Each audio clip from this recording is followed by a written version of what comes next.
සියලු දෙනාම සාදරයෙන් පිළිගන්නවා අදත් අපේ ප්‍රීමියම් තියේටර් එකට. ඔන්න අද ඔයාලට ගෙනල්ලා තියෙන්නේ තවත් සුවිශේෂී මූවි එකක්. මේක තමයි දි මමි.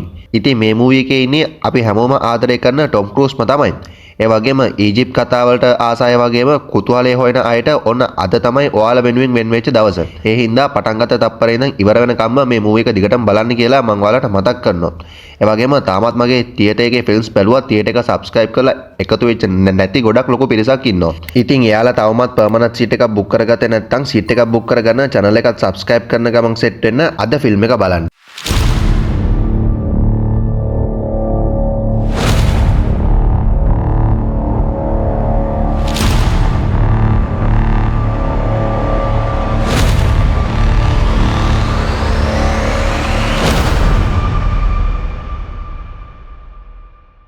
කතාව පටන් ගන්නෙම ක්‍රිස්තු පූර්ව 1127 එංගලන්තෙන්. මෙතනදී අපිට පෙන්නනවා එංගලන්ත නයිට්වරු පිරිසක් අතිශය බලගත සුවිශේෂී මැණිකක් මෙයාලගේ ප්‍රධාන නයිට්වරයෙක්ගේ මෘතදේහය තුල තියලා තැන්පත් කරනවා. ඔයාලා මෙන්න මේක හොඳින් මතක තියාගන්න. කතාව ඒකත් එක්කම වර්තමාන එංගලන්තයට ස්විච් වෙනවා. මෙතනදී අපිට පෙන්නනවා එංගලන්තයේ කරගෙන ආපු උමම් මාර්ග ව්‍යාපෘතියක් හින්දා අර නයිට්වරුන්ගේ සොහොන් ගැබ මෙයාලට මේ විදිහට හම්බ වෙනවා. මේකත් එක්ක යුරෝපයේ විශාලම උමම් මාර්ග ව්‍යාපෘතිය වෙච්ච මේක වෙනත් දිශාවකට හරවන්න සිද්ධ වෙලා තියෙනවා. ඒ වගේම මේ සොහොන් ගෙවල් ටික තේම්ස් නදිය ළඟින් තියෙන නිසා බහුතරයක් තියෙන්නේ තාමත් වතුරෙන් යට වෙලා. ඉතින් එතකොටම තමයි මෙයාලා තේරුම් ගන්නේ එංගලන්තය කියන්නේ මරණය මතින්ම නිම වෙච්ච නගරයක් කියලා. ඒ වගේම මේ සොහොන් අයිති අතීතයේ ඊජිප්තුව ආක්‍රමණය කරපු නයිට්වරුන්ට.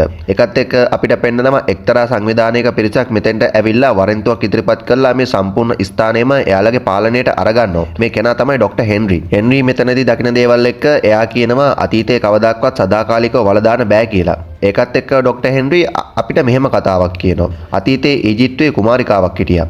ඇය නමින් ආමනෙට්. ගොඩක් දක්ෂ කපටි වගේම කාර්යශූර කාන්තාවක්. ඒ වගේම ඊජිප්තුවේ අධිරාජ්‍ය කිරුවල හිමි එකම කාන්තාව වුණෙත් මෑ. ඉතින් හැමෝම හිතුවේ ආමනෙට් දේවත්වයෙන් පිදුම් ලබන ඊජිප්තුව පාලනය කරයි කියලා. හැබැයි කාලයා ඊට හරස් වුණා. පාරාවගේ බිසව පුතෙක් බිහි කළා. මෙතනදී ආමනෙට් තේරුම් ගත්තා කිරුවල Tamanට නිකන් ලැබෙන්නේ නෑයි කියලා.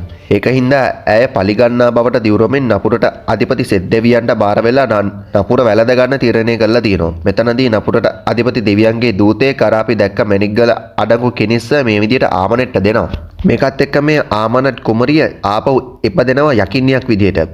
ඒ වගේම මම මෙතනදී පාරාවෝ එයාගේ බිරිඳ වගේම අර දරුවෝවත් මරලා දානවා. හැබැයි බාරය සම්පූර්ණ වෙන්න ඇය යක්ෂයාව ආපහු මේ ලෝකෙට ගේන්න ඕනි. ඒකට ඇය තෝරාගත්ත මිනිස්සෙගේ ශරීරය තුලින් මේ යක්ෂයාව මේ විදිහට ගෙන්නන්න ඕනි. හැබැයි ආමනෙට්ට වැඩේ වරදින්නේ මෙතනින්. මොකද පාරාවගේ ආරක්ෂකයෝ ඇයව අල්ලලා පණ පිටිම මමීකරණයට ලක් කරනවා. ඒ වගේම ඇගේ සිරුර ඊජිප්තුවෙන් හැතැම්ම 1000ක් එයාට අරන් ගිහිල්ලා වල දානවා ආපහු කවදාක්වත් නැගී ඉන්න බැරි වෙන්න. හැබැයි කාලයත් එක්ක මෙහෙම වෙන්නේ නැහැ කියලා ඩොක්ටර් හෙන්රි තමන්ගේ කතාව මේ විදිහට ඉවර කරනවා. කතාව එහෙමම අපිව වර්තමාන මෙසොපොතේමියාවට එක්කයි යනවා. මෙතනදී අපිට පෙන්නනවා වර්තමානයේ මෙහි ඉන්න කැලරිකාරයෝ මේ පුරාවස්තු විනාශ කරනවා. ඒ වගේම මේ දිහා දෙන්නෙක් බලන් ඉන්නවා. මෙයාලා ඇවිල්ලා දුරදිග මෙහෙයුම් කරන හමුදා සෙබළු දෙන්නෙක්. ඔය අපේ කතානායකයාගේ නම තමයි නික්. ඒ වගේම මෙයාලා දෙන්න මේ වැඩේට අමතරව පාර්ට් ටයිම් ජොබ් එකක් විදිහට පුරාවස්තු කොල්ල කාලා ඒවා විකුණනවා. ඉතින් මෙයාලා ගාව දැන්ටපත් මේ වගේ තැනක කණ්ඩාංග තියෙනවා. ඒත් මෙයාගේ යාළුවා මෙතෙන්ට යන්න කැමති නැහැ. හැබැයි නික් මෙතනදී එයාගේ යාළුවා වේල්ව එක්කයි යන්න ඕන හින්දා මේ වතුර බෝතලේ මේ විදිහට හිල් කරනවා. ඊට පස්සේ දෙන්නත් එක්ක ගමට අඩිය තිබ්බා විතරයි පේනවනේ හම්බෙන ආතල් එක වේල් ළඟ ඉතින් ආයේ අපේ නික්ගේ පරම්පරාව මතක් කරනවා. මෙතනදී මේ දෙන්නා කොමාරි අමාරුවෙන් මේ බිල්ඩින් එකක් උඩට නැගලා එයා සපෝට් එක ඉල්ලනවා. ඒ වගේම විල්ලම් නික්ට පළු යන්න බයිනවා. ඒකත් එක්ක මෙයාලගේ එයා සපෝට් එක ලැබෙන හින්දා යන්තම් මේ කරදරෙන් බේරෙන්න හම්බ වෙනවා. ඒ වගේම අනෙක් සෙබළුත් මේ විදිහට පැනලා යනවා. ඒකත් එක්ක වේල් එයාලගේ ජීවිතේ බේරිච්ච සතුට මේ විදිහට සමරද්දී එකපාරටම මේ ස්ථානයේ මේ බිල්ඩින් එකත් එක්ක ගිලා බහින්න පටන් ගන්නවා. අපේ යාළුවෝ දෙන්න නම් ඉතින් 99න් තමයි බේරෙන්නේ. ඒ වගේම මෙයාලා හොයපු තැනත් මෙතනම තමයි. ඒකත් එක්ක අපිට පෙන්නනවා මෙයාලගේ හෙඩ් මෙතෙන්ට ඇවිල්ලා මේ දෙන්නට පළු යන්න බයිනවා. ඒ ඉතින් මේ අක්කු දෙන්න අදාළ වැඩේ නෙවෙයිනි කරන්නේ.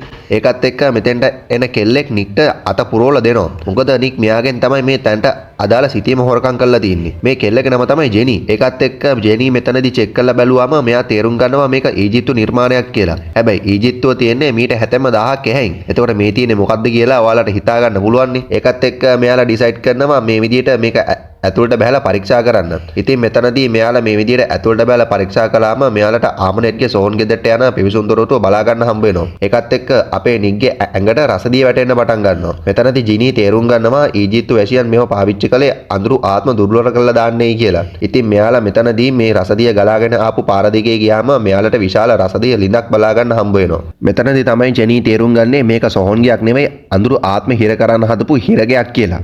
ඒ ඇසේ අපේ යාළුවෝ දෙන්න එතන ඇටසැකිලිවල තිබ්බ රත්තරන් බඩු වලට විදින්න යන්නේ. හැබැයි ඒක ජෙනීට මාට්ටු වෙනවා. මෙතනදී මේ වටේ පිටේ තියෙන ලණු වල මෙකැනිසම් එක තේරුම් ගත්ත අපේ නික් එක ලණුවකට මේ විදිහට තියලා දානවා. ඒකත් එක්ක අවුරුදු 5000ක් තිස්සේ වැළලීලා තිබ්බ ආමනෙට් කුමරියගේ මමිය මේ විදිහට මේ රසදිය ලිල්ලෙන් උඩට එනවා. ඒකත් එක්කම මෙතෙන්ට විශාල මකුළුව ප්‍රමාණයක් එන්න පටන් ගන්නවා. මෙතනදී වේල්ල මේ එක මකුළුවෙක් හපන හින්දා එයා මෙතන පිස්සු කෙලින්න පටන් ගන්නවා. බැලුවාම මුන් විසත් නෑ. ඒකත් එක්ක අපිට පෙන්නනවා නික්ට ආමනෙට් කුමරියව මෙවිලා පේන්න පටන් ගන්නවා. මෙතනදී මේ ආමනෙට් කුමරිය නික්ට ස්තුති කරනවා එයාව නිදහස් කරපු එකට.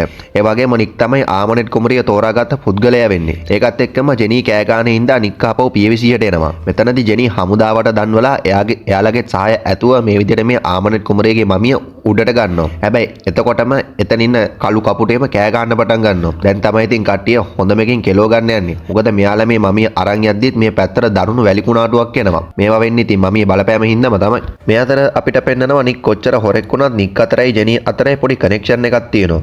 ඒ වගේම ජෙනී අර මමියක පරීක්ෂා කරලා බලද්දී නික්ට ආපහු ආමනෙට්ට මැවිලා පේන්න පටන් ගන්නවා. මෙතනදී තමයි අපිටත් තේරෙන්නේ නික්ටත් මේ ශාපේ වැඩිලයි කියලා.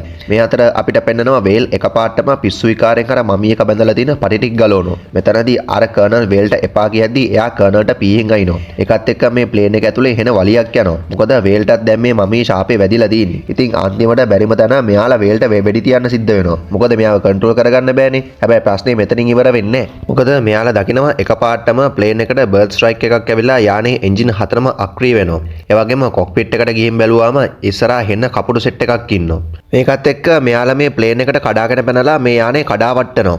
හැබැයි මේ කලබලස්සේ නික් කොහොමාරි පැරිෂූට් එක ධම්මවලා ජෙනීව යානෙන් එළියට දානවා. ඒකත් එක්ක මේ ගුවන් යානේ කඩන් වැටෙනවා. එතනින් කට් කරලා අපිට පෙන්වන්නේ එංගලන්තයට කඩා වැටිච්ච මේ ප්ලේන් එකෙන් බේරිච්ච එකම කෙනා විදිහට වෛද්‍යවරු ජෙනීට අඬ ගහනවා මලසිරුරු ටික අඳුන ගන්න. ඒකත් එක්ක අපිට පෙන්වනවා මෝචරේ තිබිලා බොඩි එකකට එකපාරටම පණෙනවා. මේ ඉතින් වෙන කවුරුත් නෙමෙයි අපේ නික්. හැබැයි ඉතින් පොරත් ඉන්නේ උපන් නැදුමින්. ඒකත් එක්ක නික්ට වේල්ව මෙවිලා පේන්න පටන් ගන්නවා. අර ශාපය නිසා තමයි මෙයාත් තාම මැරලා නැත්තේ. ඒකත් එක්ක ජෙනී ඇතුළු පිරිස මෝචරේට එද්දී මෙයාලත් බය වෙනවා උපන් නැදුමින් ඉන්න නික්ව දැකලා. තා පොඩ්ඩෙන් ඉවරයි. ඒකත් එක්ක අපිට පෙන්නනවා අර කඩන් වැටිච්ච යානේ චෙක් කරන්න පොලිසියෙන් එනවා. ඉතින් මෙයාලා මේක චෙක් කරගෙන යනකොට මෙයාලට ආමනෙට් කුමරියගේ මමී පෙට්ටිය විවෘත වෙලා තියෙනවා බලන්න හම්බ වෙනවා. ඒකත් එක්ක මෙයාලා තව දුරටත් මේ සලකුණු දිගේ ගමන් කරද්දී එකපාරටම ආමනෙට්ගේ මමිය මෙයාලට පහර දෙනවා. ඉතින් මේක බලන්න ආපු අනෙක් කෙනාටත් වෙන්නේ මේකම තමයි. මෙතනදී ආමනෙට් මෙයාලාගේ ශක්තිය උරා බීලා එයාලව හප කළා දානවා. ඒ වගේම මෙයාලව සොම්බි බවට පත් කරලා වහලුම් කරගන්නත් මේ ආමනෙට්ට හැකියාව තියෙනවා. ඒකත් එක්ක අපිට පෙන්නනවා ජෙනී ක්ලබ් එකකට නික්ව හම්බ වෙන්න ඇවිල්ලා එයාගෙන් අහනවා ඔයාලා කොහොමද බේරුනේ කියලා. ඇත්තටම නික්ට මේකට දෙන්න උත්තර නැහැ. මෙතනදී මෙයාලා දෙන්න අතර යන කතාබහේදී තමයි අපිත් දැනගන්නේ ජෙනී වැඩ කරන්නේ ડોક્ટર හෙන්රි ගාව කියලා. ඒ වගේම මෙයාලා ඇත්තටම කාලයක් තිස්සේ ඉතිහාසයෙන් තොරතුරු මකලා දාපු ආමනෙට් කුමරිය ගැන හොයලා තිනවා. ඒ වගේම අහම්බෙන් හම්බ වෙච්ච අර නයිට් වරුන්ගේ සොහොන්ගේ නිසා තමයි ආමනෙට් පාවිච්චි කරපු සෙට්ගේ කිකිනිස්සේ අපි රාසත් මෙයාලට විසඳන්න පුළුවන් වෙලා තියෙන්නේ. ඉතින් ජෙනී මෙතනදී නික්ට කියනවා මේ කිසි දෙයක් අහම්බයක් නෙමෙයි කියලා. ඒ ඇසේ අපිට පෙන්නනවා වේල් ඇවිල්ලා නික්ට කතා කරනවා. ඒ හින්දා නික් ෂේප් එකේ එතනින් කැපිලා වේල් පිටිපස්සෙන් වොෂ්රූම් එකට යනවා. මෙතනදී වොෂ්රූම් එකට ගියාට පස්සේ වේල් කියනවා ඔයා ගුවන් අනතුරෙන් බේරුනේ අහම්බයකින් නෙවෙයි ආමනෙට් වව තෝරගත්ත හින්දා ඔයා බේරුනේ කියලා වේල් මෙතනදී නික්ට කියනවා. එතකොට තමයි නික් දකින්නේ මෙයා වැරදිලා ඇවිල්ලා තියෙන්නේ ලේඩිස් වොෂ්රූම් එකට කියලා. ඊට පස්සේ නික් මෙතනදී මේ විදිහට ක්ලබ් එකෙන් එළියට ආවට පස්සේ අපිට පෙන්නනවා ආමනෙට්ගේ මමිය මියෝ විශාල ප්‍රමාණයක් එක්ක ඇවිල්ලා නික්ව වට කරගන්නවා. හැබැයි හොඳ වෙලාවට මේක බොරු මායාවක් විතරයි. මෙතනදී ජෙනී තමයි මික්ව ආපහු පියවිසියට අරගන්නේ. මෙතනදී නික් ජෙනීට කියනවා අපි ආමනෙට් කුමරියගේ ශාපය නවත්තන්න ඒ හැමදේම කලින් තිබුණා වගේම හරිගස්සන්න ඕනී කියලා. ඒ වගේම මෙතනදී නික් ජෙනීවත් ඇදගෙන කෙලින්ම යන්නේ ආමනෙට් ඉන්න පල්ලියට. මෙතනදී තමයි ඇත්තටම ගුවන් යානයත් කඩන් වැටලා තියෙන්නේ. ඉතින් ජෙනීට හිතා ගන්න බෑ නික් කොහමද මේ තැන ගැන දන්නේ කියලා. ඒ එක්කම මෙයාලා මෙතන චෙක් කර ඉන්නකොට නික්ට ආමනෙට්ව මැවිලා පේන්න පටන් ගන්නවා. ඒකත් එක්ක නික්ව ඇදිලා ගිහිල්ලා නවතින්නේ රෝමන් පල්ලියක් ඇතුලේ. ඒකත් එක්ක ආමනෙට්ගේ සොම්බි ටික නික්ව අල්ලගෙන මේ විදිහට හිර කරගන්නවා. ටික වෙලාවකින් එතනට කඩම් පැන්න ආමනෙත් නික්ව මේ විදිහට චෙක් කරලා හරියටම තහවුරු කරගෙන පිළිමයක් ඇතුලේ හංගලා තිබ්බ සෙට්ගේ කිනිස අරගෙන නික්ට අයින් හදනවා. හැබැයි එතකොටම තමයි ආමනෙත් දකින්නේ මේකේ තිබ්බ මැනික නෑයි කියලා. ඒකත් එක්ක මෙයාලා හැමෝම හැරලා බලද්දී ජෙනී මේක දිහා බලන් ඉන්නවා. මෙතනදී නික් ජෙනීට කියනවා දුවන්නේයි කියලා. ඒකත් එක්ක නික් මේ විදිහට මේ සොම්බිලට ගහන්න පටන් ගනිද්දී ආමනෙත් ජෙනීව අල්ලගෙන එයාවත් සොම්බි කෙනෙක් කරන්න යන්නේ. එතකොටම අපේ නික් ආමනෙට අර කිනිස්සෙන් අයින්නවා. ඒ වගේම ජෙනී මෙතනින් පැනලා යද්දී අර කිනිස්සා තරම්ම තමයි යන්නේ. ඊට පස්සේ දෙන්නත් එක්ක මෙතන තිබ්බ ලොරියක් අරන් පැනලා ගියා. ටික වෙලාවක් යද්දී නික් ආපහු එන්නේ පල්ලිය ගාවටමයි. මොකද ආමනෙත් නික්ව කන්ට්‍රෝල් කරන්න හින්දා. ඒත් මෙයාලා ආපහු හරවගෙන යද්දී ආමනෙත්ගේ සොම්බි රැල්ල මෙයාලට පහර දෙන්න පටන් ගන්නවා. මුන්ගේ ඇඟ පුරාම පණ තියෙනවනේ. පේනවනේ. මුන්ව දෙකට ඉරුවත් මැරෙන්නේ නැහැ. ඒකත් එක්ක මෙයාලට මේ වාහනේ කන්ට්‍රෝල් කරගන්න බැරුව පෙරලෙනවා. මෙතනදී නික් හිර වෙලා ඉන්න ජෙනීව බේරගන්න යද්දී ආමනෙත් මෙයාලගේ දිහාවට එනවා. අපේ නිකුත් ඉතින් වීරයා වගේ පොල්ලකුත් තරම් ආමනෙන්ට නෙලන්න ආමනෙත් නික්ට පියාඹන්න ගහනවා. ඒකත් එක්ක ආමනෙත් ජෙනීව මරන්න යද්දී හෙන්රිගේ මිනිස්සු ආමනෙට්ට පහර දෙනවා. මෙයාලා මෙතනදී පහර දෙන්නේ රස්දිය පිරිච්ච ඊතල වලින්. ඒකත් එක්ක තමයි ආමනෙට්ට අඩපණ වෙන්නේ.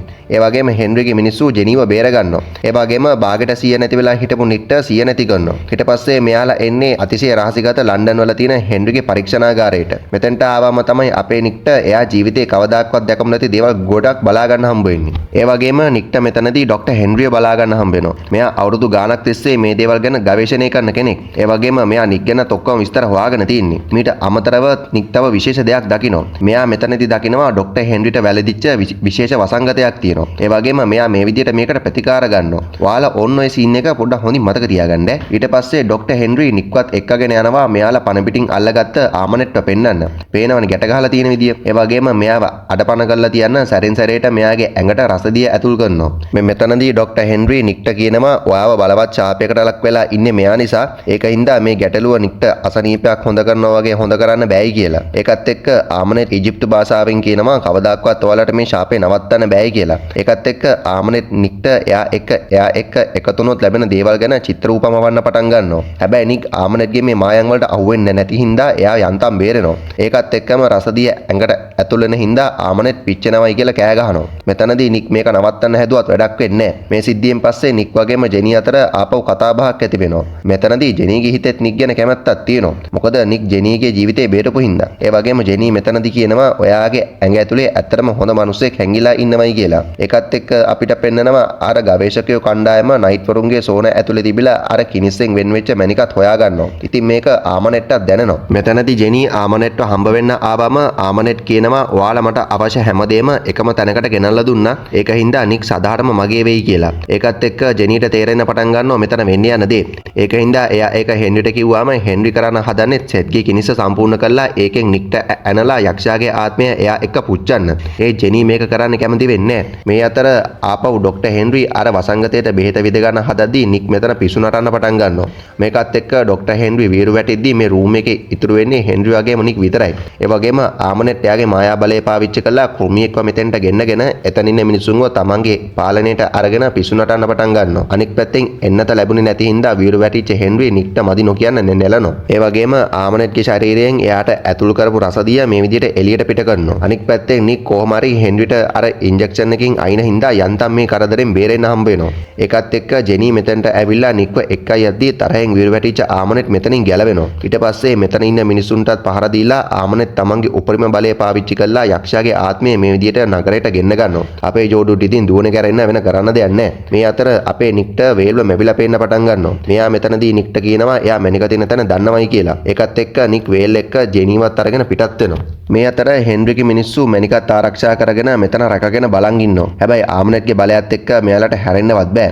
ආමනෙට් මෙතනදී අර මිනි පෙට්ටිවල හිටපු නයිට් ලවර් සොම්බිලා කරලා ඇහැරවලා මෙයාලට පහර දෙනවා. ඉතින් වැඩි වෙලාවක් යන කලින් මේ ස්ථානය ආමනෙට්ගේ අනසකට නතු වෙනවා. ඒ වගේම කිනිස්සත් සම්පූර්ණ කරනවා. මේ අතර නික් ජෙනී එක්ක යද්දී මෙයාලට එකපාරටම අර සොම්බිලා පහර දෙන්න පටන් ගන්නවා. ඉතින් මෙයාලා අමාරුවෙන් මෙතනදී සටන් කර ඉන්නකොට තාපොඩ්ඩෙන් මෙයාලව කෝච්චි එකටත් අහුවෙන්න යනවා. හැබැයි යන්තම් පණගෙන්ද බේර ගන්නවා. හැබැයි ආපහු මේ සොම්බිලා පහර දෙන හින්දා මෙයාලා මේ විදිහට වතුරට වැටෙනවා. මෙතනදී අමාරුවෙන් උඩට ඇවිල්ලා හුස්ම අල්ලන් ඉඳද්දී ආමනෙට් එකපාරටම ජෙනීව වතුර යටට ඇදයි යනවා. මෙතනදී නික් ජෙනී බේර ගන්න try කළා. එයා එතෙන්ට ලං වෙද්දී ජෙනී දැන්ටමත් මැරිලා. ඒකත් එක්ක ආමනෙට් මෙතෙන්ට එද්දී අර සොම්බිලා ටිකක් නැති වෙනවා. මෙයා මෙතනදී ඇවිල්ලා කියනවා Tamanට බාර වෙන්නේයි කියලා. ඒත් මෙතනදී නික් ආමනෙට් එක සටන් කරන්න ගිහිලා හොඳමකින් කනවා. මෙතනදී ආමනෙට් නික්ගේ බෙල්ලෙන් අල්ලන් ඉඳදී නික් ෂේප් එකේ ආමනෙට්ගේ කිනිසට විදිනවා. ඊට පස්සේ ආමනෙට් නික්ව වීසිකලම තමයි ආමනෙට් දැනගන්නේ නික් එයාගේ කිනිස අරගෙනයි කියලා. ඒකත් එක්ක නික් මේ කිනිස විනාශ කරන්න පටන් ගන්නවා. ඒත් ආමනෙට් මේ මෙතනදී try කරනවා නික්ව ආපහු තමන්ගේ වසඟයට ගන්න. හැබැයි මෙතනදී තමයි ආමනෙට්ටත් වැඩි වරදින්නේ. මොකද නික් මේ කිනිසෙන් තමන්ටම ඇන ගන්නවා. මේකත් එක්ක නපුරට අධිපති සේත් යක්ෂයා නික්ගේ ඇඟට ආවේශ වෙනවා. ඊට පස්සේ නික් අමාරුවෙන් තමන්ගේ මනසේ පාලනය අතට අරගෙන ආමනෙට්ට පහර දීලා එයාගේ ශක්තිය උරා බීලා එයාව මේ විදිහට ඇටකට ගොඩක් කරලා දානවා. ඒ වගේම නික්ගේ ඇඟ ඇතුලේ මහා බලවත් සේත් තවම ජීවත් වෙනවා. මේකත් එක්ක නික් මැරෙලා හිටපු ජෙනීගේ සිරුර ගාවට ගිහිල්ලා එයාගේ බලය පාවිච්චි කරලා ජෙනීට පණ දෙනවා. හැබැයි ජෙනීට පණ ආවත් නික් මෙතනදී මෙයාගෙන් ඈත් වෙලා ඉන්නවා. මොකද සේත්ගේ ආත්මය නික් ඇතුලේ ඉන්න හින්දා. ඒක නිසා නික් මෙතනදී හෙන්රිගේ මිනිස්සු එන්න කලින් පැන ගන්නවා. මෙතනින් කට් කරලා අපිට පෙන්නනවා ડોක්ටර් හෙන්රි ආමනෙට්ගේ මමිය ආපහු රසදියවල ගිල්වලා සීල් කරලා කලින් වගේම පොළොව යට වල දානවා. ඒ වගේම හෙන්රි ජෙනීට කියනවා නික් දැන් යක්ෂයෙක් වෙලා ජීවත් වෙනවා ඇති කියලා. ඒකත් එක්කම අපිට නික්ව පෙන්නනවා. මෙයා මෙතනදී අර මැරිලා හිටපු වේල්ටත් පණ දීලා. ඊට පස්සේ අපිට පෙන්නනවා මේ දෙන්නත් එක්ක නපුරට විරුද්ධව සටන් කරන්න මේ විදිහට පිටත් වෙලා යනවා. ඒකත් එක්ක මේ මූවි එකත් ඉවර වෙනවා. එහෙනම් ඊළඟ මූවි එකකින් ඉක්මනටම හම්බෙන්නම්. හැමෝටම සුබ දවසක්.